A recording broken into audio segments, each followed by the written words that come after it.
Bonjour à tous, bienvenue au château de Giseux. Nous sommes en Indre-et-Loire, à mi-chemin entre Tours et Angers, et nous sommes surtout dans la plus grande maison habitée de Touraine.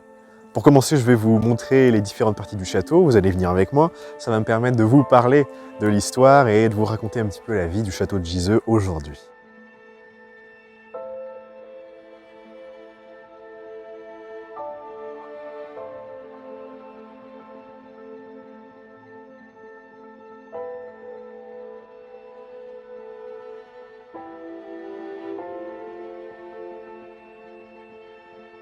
Pour commencer, bien sûr, je vous présente immanquable la partie centrale, qui date de la Renaissance, avec 2 tours. Au rez-de-chaussée, il y a 3 salons en enfilade, 3 salons décorés et remeublés au XVIIIe siècle. Alors ces salons permettent souvent d'accueillir des expositions.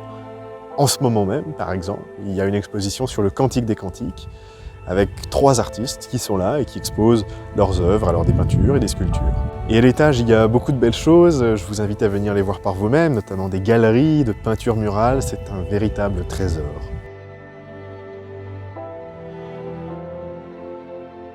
De ce côté-ci, c'est la partie la plus ancienne du château, c'est l'aile droite, qu'on appelle le Vieux Château, et qui date du XIVe siècle. Alors 2 choses à remarquer à propos de l'aile droite. D'abord, vous voyez peut-être cette petite porte arrondie et qui est bouchée. Ça, en fait, c'était tout simplement le départ du chemin de ronde. Oui, parce que autrefois, le château était entièrement entouré de fortifications.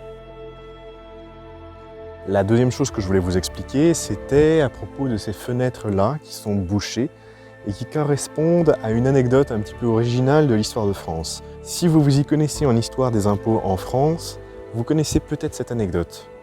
À la Révolution, on a voulu créer un impôt foncier qui se voulait plus juste, et donc ils ont créé quelque chose qui s'est appelé la taxe des portes et fenêtres. La taxe des portes et fenêtres, c'était un moyen simple, et ce qu'ils ont considéré comme efficace, de mesurer comme ça à vue d'œil la richesse des gens pour pouvoir leur donner un impôt qui soit adapté à leurs revenus et à leur train de vie. En quelques mots, on considérait que plus un bâtiment avait de portes et de fenêtres, plus ça voulait dire que la personne à l'intérieur était riche, avait une grande maison, et donc on devait lui attribuer un impôt qui était plus élevé.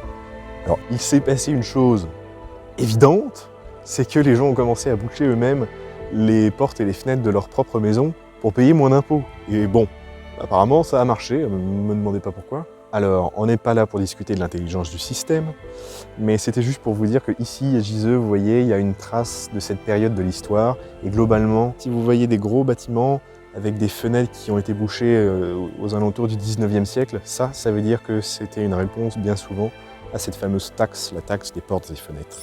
Pendant la Seconde Guerre mondiale, le château était occupé et les propriétaires habitaient dans une aile sur le côté et ils abritaient, ils cachaient des résistants et des réfractaires dans les caves du château. Encore une chose que vous pouvez visiter d'ailleurs. Et il y a une anecdote qui est extraordinaire, je trouve. C'est que 60 ans après, il y a un vieux monsieur qui est venu un jour pour raconter ce qu'il avait vécu ici comme résistant dans les caves. Il a parlé du souterrain qui relie le château à l'église du village à 2 km d'ici, un souterrain que les résistants prenaient la nuit, et ils faisaient passer du matériel et des hommes grâce à ça. C'est incroyable! Et surtout que c'est fou que ce monsieur soit revenu pour témoigner. Maintenant, je voudrais vous parler de la grande fête du 15 août à Giseux.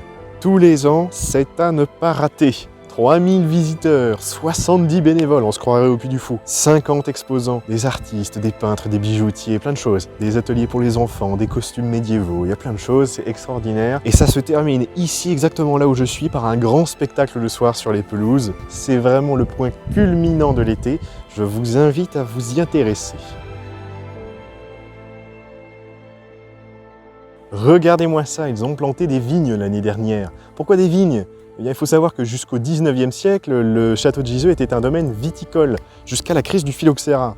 Alors la crise du phylloxéra, ça les vignerons le savent, c'est une épidémie qui a détruit au 19e siècle une très grande partie du vignoble français et dont il avait fallu 30 ans pour se sortir.